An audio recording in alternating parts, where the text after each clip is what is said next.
ስንት ነገር ነበረቻት እንዴ! የሁላችንም እናቶች እኮ ቁጭ በሉ አርፋችሁ ቁጭ በሉ ብትሏቸው እንኳን መቀመጥ አይወዱም። በተፈጥሮ ካልሰራው ካላገዝኩ ነው የሚሉት። አይደለም ስራ የለመደ እናት አይደለም ብዙ ነገር መንቀሳቀስ የለመዱ እናት ማናችንም እናቶቻችን አድባችሁ ቁጭ በሉ እንኳን ብንላቸው እሺ አይሉም። ግን ጓዳ ውስጥ እንትን እያልሻቸው እንደዚህ እያደረግሻቸው ዋይ ለምን? እነሱ እኮ ቢዝነሳቸውን እየሰሩ እያገዟት ልጃቸውን የእሳቸው የሙያ እንትን በብዙ ነገር ውስጥ የሚፈለግ ነው። ስንት ፕሮግራም ስንት እቅድ ያላት ልጅ ነች። ስንት ነገር ለመስራት የተዘጋጀች ልጅ ነች። እዛ በሚያዘጋጁትን የእርሶን እጅ እንብላ እያሉ በወረፋ የሚመጡ ስንት ደንበኞች ያላቸው ስራ ወዳድ እናት ናቸው። ቪዲዮዎቻቸውን እያያችሁ ፍቅራቸውን እያያችሁ እንኳን እናትየዋን እንደ ሰራተኛ እናንተ ከልጆቻቸው ቀርባችሁ ነው?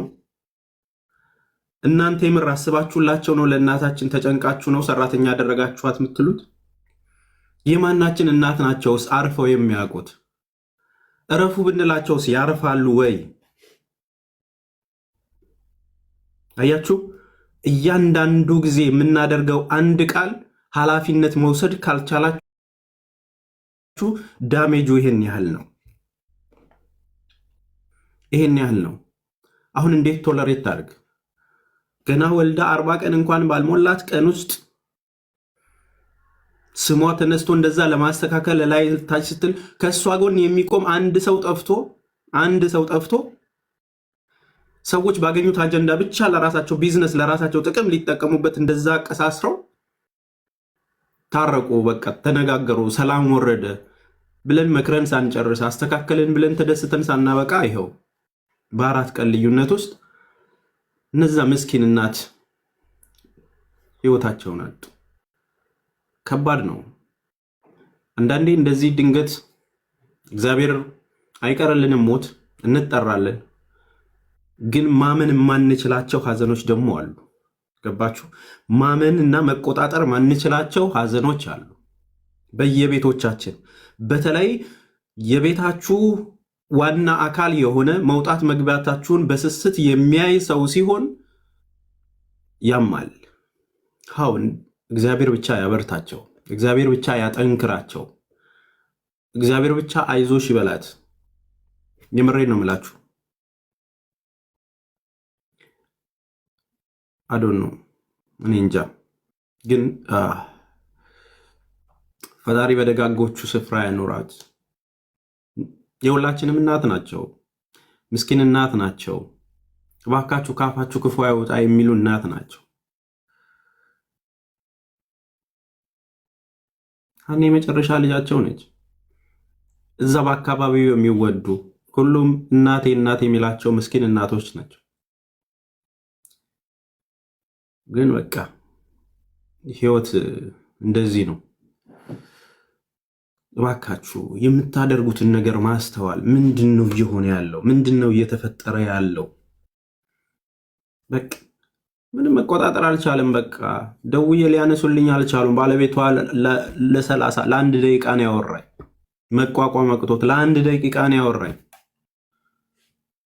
ከአቅም በላይ ሆኖ እንዴት ልቻለው ይሄንን ሐዘን? የሁሉም እናት ናቸው አይደለም? እዛ ውስጥ በምናየው እኛ እንኳን ከውጭ የምናያቸው ምንሳሳላቸው እናት ናቸው። እንዴት ትቋቋሙ? ፕሊስ አንተ እንኳን ጠንክረህ አበርታት ብለው በቃ ከአቅም በላይ ነው የሆነበት። እሱም ከአቅም በላይ እባካችሁ በተለይ ሶሻል ሚዲያ ላይ ማለት ክፉ ስንናገር የሚጎዳው ሰውን አታውቁትም። ምን አይነት ህይወት እንደሚመሰቃቀል አታውቁትም። እናንተ አንዴ ተናግራችሁ ትረሱታላችሁ። ብዙ ትዳሮች የፈረሱት በዚህ ምክንያት ነው። ብዙ ህይወቶች የተበላሹት በዚህ ምክንያት ነው። ብዙ ሰው ወጥቶ የቀረው፣ ብዙ ሰው ራሱን ያጠፋው፣ ብዙ ሰው የተጎዳው፣ ብዙ ሰው ከመንገድ የቀረው በዚህ ምክንያት ነው። እባካችሁ ለምታደርጉት ነገር ፕሊስ ወይ በቂ መረጃ ኖሮ ወይ ያለውን ነገር እውነታ አረጋግጣችሁ ከዚህም ከዛም እንትን አድርጋችሁ ምክር አይሉት ስድብ። አሁን ለሆነን ሰው ሲታሰብ ወይም ሲታዘን በምን መልኩ ነው የሚነገረው? ይሄ ነገር ልክ አልመሰለንም፣ እንዲህ ብታስተካክዩ፣ ይሄ ከባህላችን አንፃር ተብሎ መምከር መንገርና መስደብ ይለያል። ምን አይነት ትውልድ እንደሆነ አላቅም። በቃ ለስድብ ብቻ የተፈጠረን፣ ለስድብ ብቻ አንድ ሰው እንዳይራመድ ማሸማቀቅ፣ አንድ ሰው የሆነ ነገር ሲያደርግ አናቱን ማለት። በቃ ለአንዳንዱ ሰው ይሄ እንጀራችሁ ሊሆን ይችላል። እመኑኝ ግን ሐዘን በቤታችሁ ሲገባ ታገኙታላችሁ። የእግር እሳት መሆኑን በቤታችሁ ሐዘኑ ሲገባ ታዩታላችሁ። አሰላሙ አለይኩም ወራህመቱላሂ ወበረካቱ። ውድና የተከበራችሁ የመሪሚቱ ቤተሰቦች ሰላም፣ ጤና፣ ፍቅር በያላችሁበት ተመኘውላችሁ። ውድ ቻናል ቤተሰቦች ይህንን ቪዲዮ ላይክ፣ ሸር በማድረግ ጀምሩት። ለቤት አዲስ የሆናችሁ ሰብስክራይብ አድርጎኝ እንዲሁም አስተያየታችሁን ኮሜንት ላይ ጻፉልኝ። አላህ ሱብሃነሁ ወተዓላ ከድንገተኛ ሞት ይጠብቀን። ሞት የማይቀር ቢሆንም ደግሞ ቤተሰቦቻችንን አላህ ይጠብቅልን። በጣም የሚያሳዝን ነው። እንግዲህ በዚህ በፎቶ ላይ የምታዩት እህት ሀኒ ትባላለች። ቲክቶከር ናት። ከእናቷ ጋር ብዙ ቪዲዮዎችን ትሰራለች። እናቷ ልክ እንደ ጓደኛም እንደ እናትም ናትና አብራ ብዙ ቪዲዮ ትሰራለች። እና አሁን ደግሞ እንግዲህ እናቷ አረፈዋል። በጣም ነው የሚያሳዝነው። በጣም ነው ልብ የሚሰብረው። በጣም በቃ ይሆናል አይደለ? በቃ ፈጣሪ ያጽናሽ እንኳን ለማለት ይከብዳል። እንግዲህ እህታችን አላህ ያጽናሽ፣ አላህ ሰብሩን ይወፍቅሽ ነው የሚባለው። ሌላ ምንም የሚባል ነገር የለም። ግን በጣም ልብ ሰባሪ ነው። ሱብሃንአላህ። እቺ ሀኒ የምትባለው እህታችን ሶሻል ሚዲያ ላይ በጣም እንደዚህ ላይቭ ላይ ወለደች፣ እንዴት ላይቭ ላይ እንዴት ስትወልድ ይቀረጻል ተብሎ በጣም ህዝቡ በቃ ዙሮባት ነበር እና ሲያብጠለጥሏት ነበረው ማለት ነው ቲክቶክ ላይ። በቃ በዛ የተነሳ እናቲቱም ደንግጠው ሊሆን ይችላል፣ አይታወቅም። እንግዲህ አለኩል ያለን አሁን ከወለደች 20 ቀን ራሱ አልሆናትም፣ አራስ ናት እሷም። እናቷም በዚህን ሰዓት አጣች። በጣም ነው ልብ የሚሰብረው። በጣም ነው የሚያሳዝነው።